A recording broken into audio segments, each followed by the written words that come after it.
Ladies and gentlemen, welcome to PRC Foundation.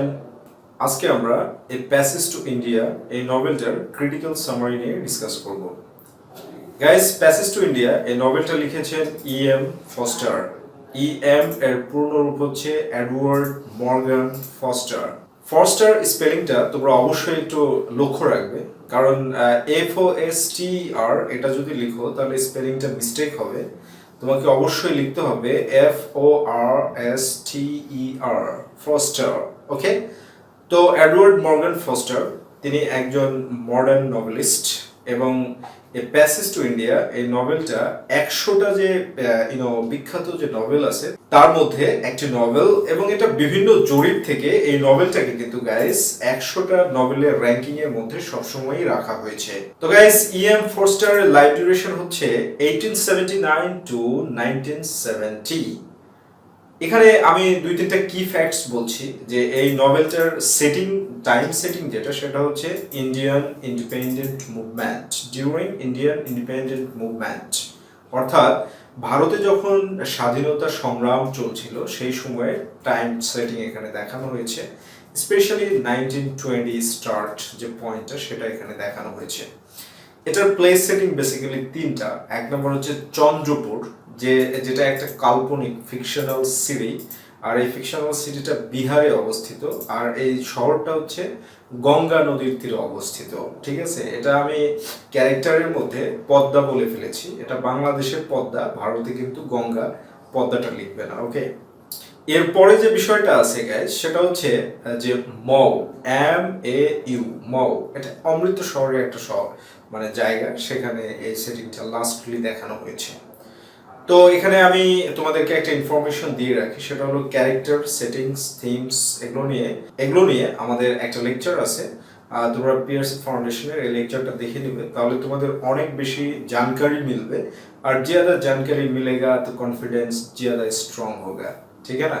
তো guys, নভেলটার যে স্টোরিটা যেভাবে শুরু হচ্ছে সেটা হলো যে ডক্টর আজিজ তিনি একজন মুসলিম ডাক্তার। তো গাইস, ডক্টর আজিজ চন্দ্রপুর হসপিটালের একজন সার্জন। এর যে সিভিল সার্জন আছে, এই সিভিল সার্জন কিন্তু ডক্টর আজিজকে সবসময়ের জন্য বিভিন্নভাবে হ্যারাস করে থাকে, মানে তাকে হুদাহুদি ডেকে নিয়ে গিয়ে এমনি বসিয়ে রেখে পরে বলে যে কোনো কাম নেই, কালকে আসো, এরকম একটা পর্যায়ে।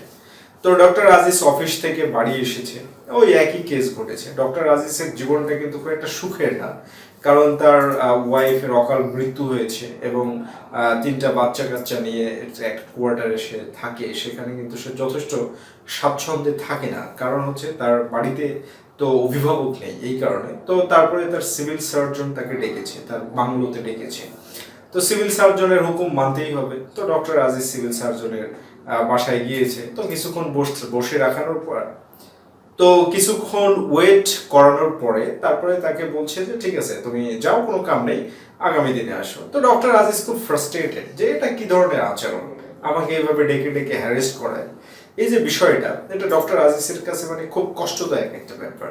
তো doctor Aziz guys rail line দিয়ে হাঁটছে, চন্দ্রপুরের যে রেল লাইন, এই রেল লাইনের সিম্বলিক সিগনিফিকেন্স হচ্ছে ব্রিটিশ লোকালিটি আলাদা আর নেটিভ লোকালিটিটা কিন্তু আলাদা।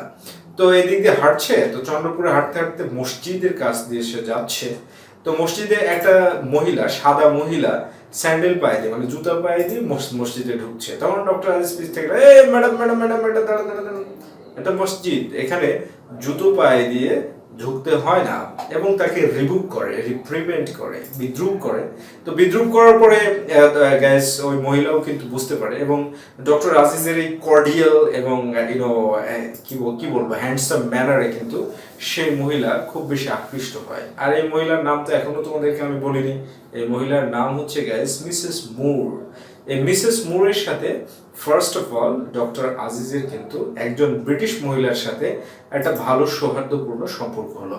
এক ব্রিটিশ কর্তৃক অপমানিত হয়ে আসলো, আরেক ব্রিটিশের সাথে ভালো একটা সম্পর্ক, রিলেশনশিপ। তো যাই হোক, ডক্টর আজিজ আর মিসেস মুরের মধ্যে সম্পর্ক। তো এই মিসেস মুরের সাথে এসেছে আরেকটি মেয়ে ব্রিটেন থেকে ইন্ডিয়া ঘুরতে, আর সেই মেয়েটার নাম হচ্ছে অ্যাডেলা কোয়েস্টেড।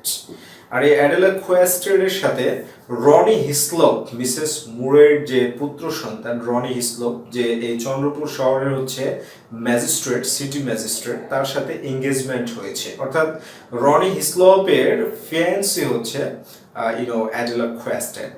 তো এরা দুজন ইন্ডিয়া ঘুরতে এসেছে। তো এই উপলক্ষে, এদের উপলক্ষে ব্রিটিশ অথরিটি কি করেছে, একটা ব্রিজ পার্টির আয়োজন করেছে। পার্টিটার নাম দিয়েছে হলো ব্রিজ পার্টি।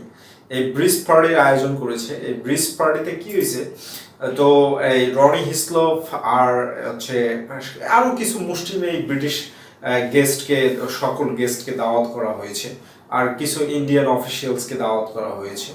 তো এখানে মিসেস মুর এবং অ্যাডেলা কোয়েস্টেড, তাদের ইমপ্রেশনটা খুব নেগেটিভ হয়ে যায়। নেগেটিভ হওয়ার পিছনে কারণ কি গাইস, তারা দেখলো যে ব্রিটিশরা ইন্ডিয়ানদের সাথে এত জঘন্য আচরণ করে, মুষ্টিমে কয়েকজন ব্যক্তি বাদে সবাই খুব রূঢ় আচরণ করে ইন্ডিয়ানসদের সাথে। এটাতে তারা খুব প্যাথেটিক, খুব হতাশ হয়। তো যাই হোক, এই ইমপ্রেশনটা খুব খারাপ ছিল। তো এখানে এই জায়গায় যারা ভালো আচরণ করে তাদের মধ্যে কিন্তু একজন হচ্ছে সিরিল ফিল্ডিং। সিরিল ফিল্ডিং হচ্ছে গভর্নমেন্ট কলেজের একজন প্রিন্সিপাল। তিনি কিন্তু ইন্ডিয়ান নেটিভসদের সাথে খুব ভালো বিহেভ করে থাকে গাইস। তো গাইস, এরপরে কি হলো, তো এই বিষয়টাকে আসলে খুব বেশি পজিটিভলি নেওয়া হলো না, ঠিক আছে। তো এই বিষয়টা নিয়ে সিরিল ফিল্ডিং এবং ডক্টর আজিজের মধ্যে একটা আলোচনা হয়, পলিটিক্স সম্পর্কে আলোচনা হয়। তো রাজনীতি সম্পর্কে যে আলোচনা হয়, সেই আলোচনাটা খুবই হতাশব্যঞ্জক, বিকজ ইন্ডিয়ান সাবকন্টিনেন্টের যে পলিটিক্যাল সিচুয়েশন, এটা খুবই খারাপ, একটা জঘন্য সিচুয়েশন, ডেসপোটিক গভর্নমেন্ট, ব্রিটিশ গভর্নমেন্ট, সেই বিষয়টা ফুটে ওঠে। তো সিরিল ফিল্ডিং একটা টি পার্টির আয়োজন করে, যে টি পার্টিতে অ্যাডেলা কোয়েস্টেড, মিসেস মুর আর প্রফেসর গডবল নারায়ণ এবং ডক্টর আজিজকে ইনভাইট করা হয়। তো ডক্টর আজিজ সৌজন্যবোধ রক্ষার্থে টি পার্টিতে যায়, এবং টি পার্টিতে গিয়ে একটা কথা হয় তাদের মধ্যে, যে মারাবার কেভস নিয়ে। মারাবার কেভসটা হচ্ছে চন্দ্রপুর থেকে কিছু দূরে। এই যে চন্দ্রপুর থেকে কিছু দূরে যে মারাবার কেভস, এই মারাবার কেভসটা কিন্তু বৌদ্ধ ধর্মের একটা নিদর্শন। আর এই মারাবার কেভসের মধ্যে কোনো আলো বাতাস কোনো কিছুই ঢুকে না, এবং এখান থেকে কোনো শব্দ প্রতিধ্বনি আকারে বের হয়ে আসে না, ভিতরেই কিন্তু প্রতিধ্বনিটা হতে থাকে। তো এই মারাবার কেভসে এই ইন্ডিয়া ঘোরানোর উদ্দেশ্যে অ্যাডেলা কোয়েস্টেডকে একটা পিকনিক পার্টির কিন্তু আয়োজন করলো গাইস ডক্টর আজিজ। একটা ব্রিজ তৈরি করার চেষ্টা করছে। Doctor Aziz a fantastic character in the novel, খুবই খুবই এবং ডক্টর আজিজের এই ক্যারেক্টারটার কারণে কিন্তু এখানে ইএম ফোস্টারের আর্ট অফ ক্যারেক্টারাইজেশনটা একটা এক্সট্রা অর্ডিনারি শেপ নিয়েছে, ঠিক আছে। তো তারপরে কি হলো, তো এখানে অ্যাডেলা কোয়েস্টেড রনি হিসলপকে বলছে যে, রনি, তুমি যদি আমাকে অন্তত কারে করে এই পুরো চন্দ্রপুর শহরটা না দেখাও, তাহলে কিন্তু আমি তোমাকে বিয়ে করবো না, এঙ্গেজমেন্ট মানে তোড় দিব, ঠিক আছে। এই হলো বিষয়। তো রনি কি করবে, নিয়ে রনি খুব রুক্ষ স্বভাবের, সে নেটিভসদেরকে পছন্দ করে না। তো অ্যাডেলাকে নিয়ে একদিন ঘুরতে বের হয়েছে, ঠিক আছে। তো ঘুরতে বের হয়েছে যে কারে চড়ে বা গাড়িতে চড়ে, এই গাড়িটা হঠাৎ করে ডাইভারশনে গিয়ে একটা গাছের সাথে ঠুকুর খাইছে, ঠিক আছে। বেশি জোরে না, কারণ তাদের খুব বেশি ক্ষয়ক্ষতি হয়নি, ঠুকুর খেয়ে গাড়িটা নষ্ট হয়ে গিয়েছে। তো ওই দিক দিয়ে একটা নতুন একটা ক্যারেক্টারের এন্ট্রি হবে। একটা মহিলা যাচ্ছিল, যার নাম হচ্ছে মিস ব্যারেক। কি বললাম, মিস ব্যারেক। এই মিস ব্যারেক তখন তাদেরকে গাড়িতে করে শহরে নিয়ে আসলো, এটা হলো ব্যাপার। তো এখানে নবাব বাহাদুর কিন্তু এই যে রনি হিসলপ এবং অ্যাডেলা কোয়েস্টেডের যে শহর ঘোরা কারে চড়ে, সেটার আয়োজন করেছিল।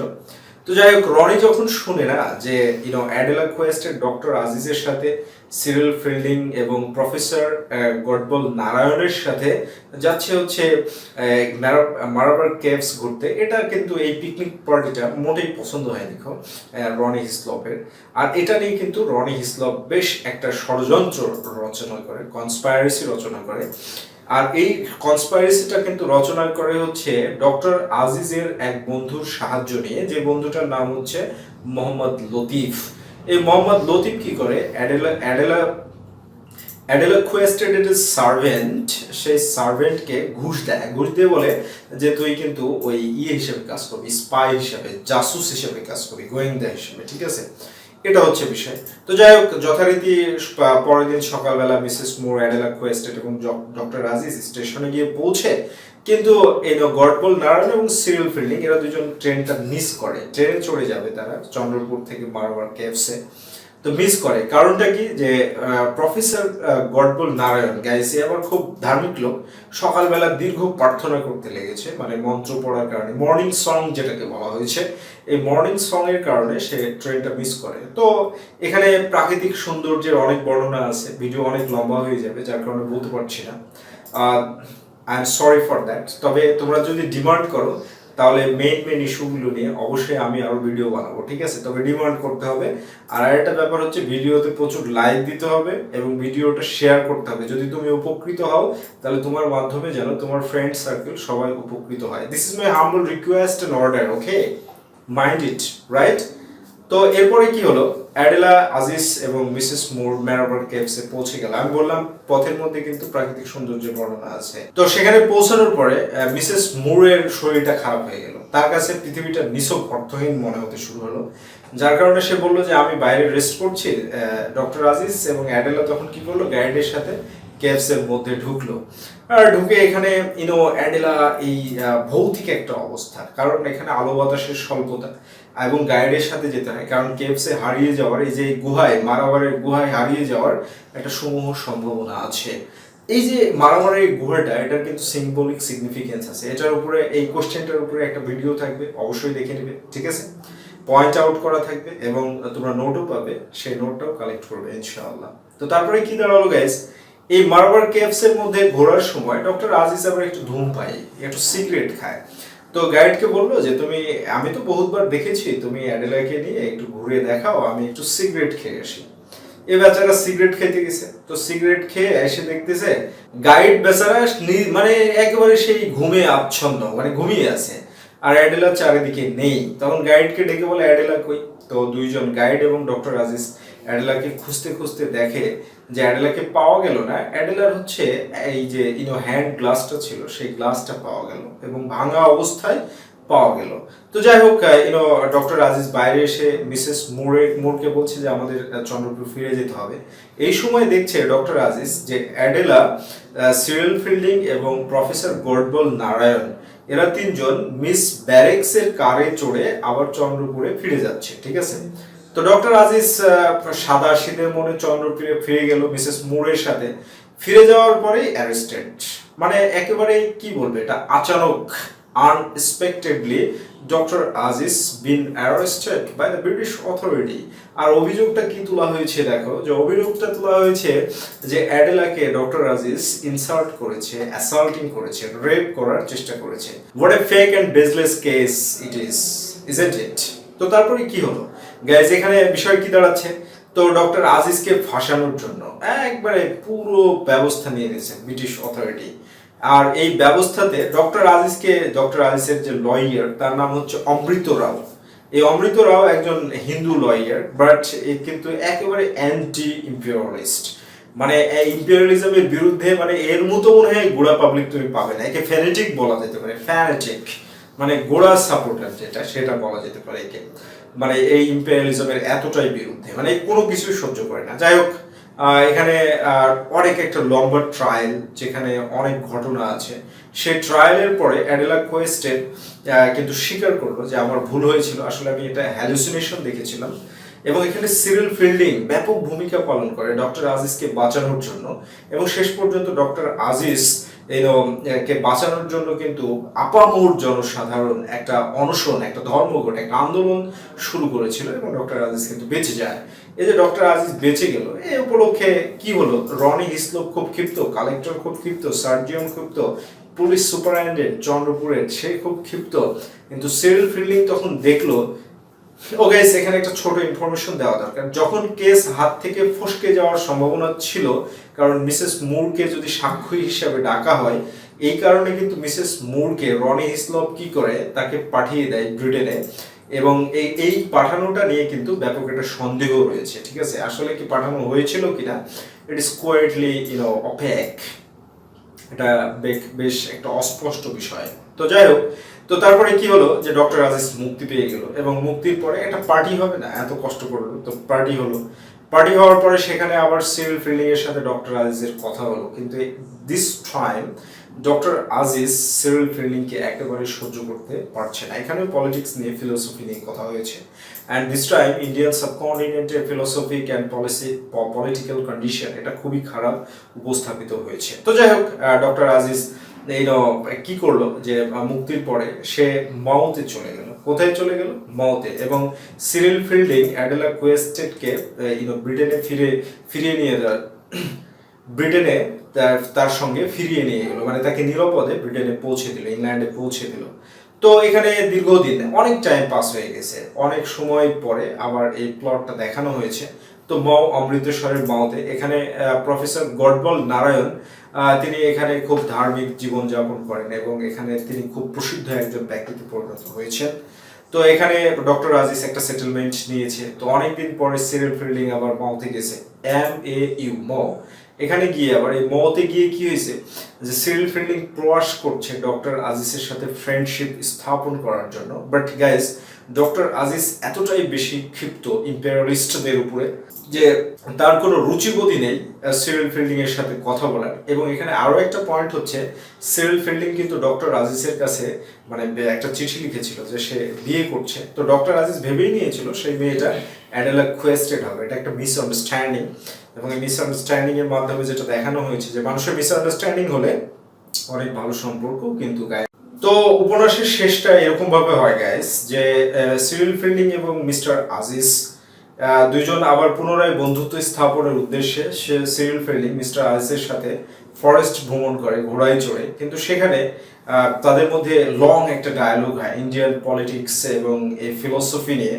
তো সেখানে ডক্টর আজিজ একবারে টোটালি ইনকার করে দেয়, মানে প্রত্যাখ্যান করে সিরিল ফিল্ডিং এর সমস্ত মতামত। এবং তার বক্তব্য হচ্ছে যে ব্রিটিশরা এই দেশ থেকে বিতাড়িত হবে, ইন্ডিয়ানরা একদিন স্বাধীনতা পাবে, আর ব্রিটিশরা এই ইন্ডিয়ান সাবকন্টিনেন্টের রাজনৈতিক উপযুক্ততা, পলিটিক্যাল এক্সপেরিয়েন্স সেটাকে নষ্ট করে দিয়েছে। আর যতদিন পর্যন্ত এই পলিটিক্যাল এক্সপেরিয়েন্স ফিরে না আসবে গাইস, ততদিন পর্যন্ত ডক্টর আজিজ বলছে যে কোনো ব্রিটিশের সাথে কোনো ইন্ডিয়ানের বন্ধুত্ব হতে পারে না।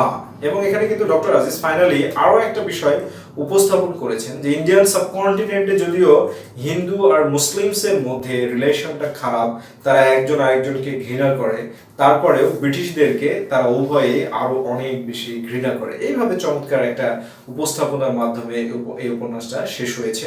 তো গাইস, আশা করি তোমাদের কনসেপশন ক্লিয়ার হয়ে গিয়েছে। আবার নতুন একটা লেকচার নিয়ে তোমাদের সাথে সাক্ষাৎ হবে, মোলাকাত হবে। Thank you so very much for watching the video. But একটা ব্যাপার হচ্ছে এটা যে ভিডিওটা দেখে তুমি উপকৃত হলে লাইক, শেয়ার এবং কমেন্ট করতে ভুলবে না। এটা কৃতজ্ঞতা প্রকাশের একটা প্রক্রিয়া।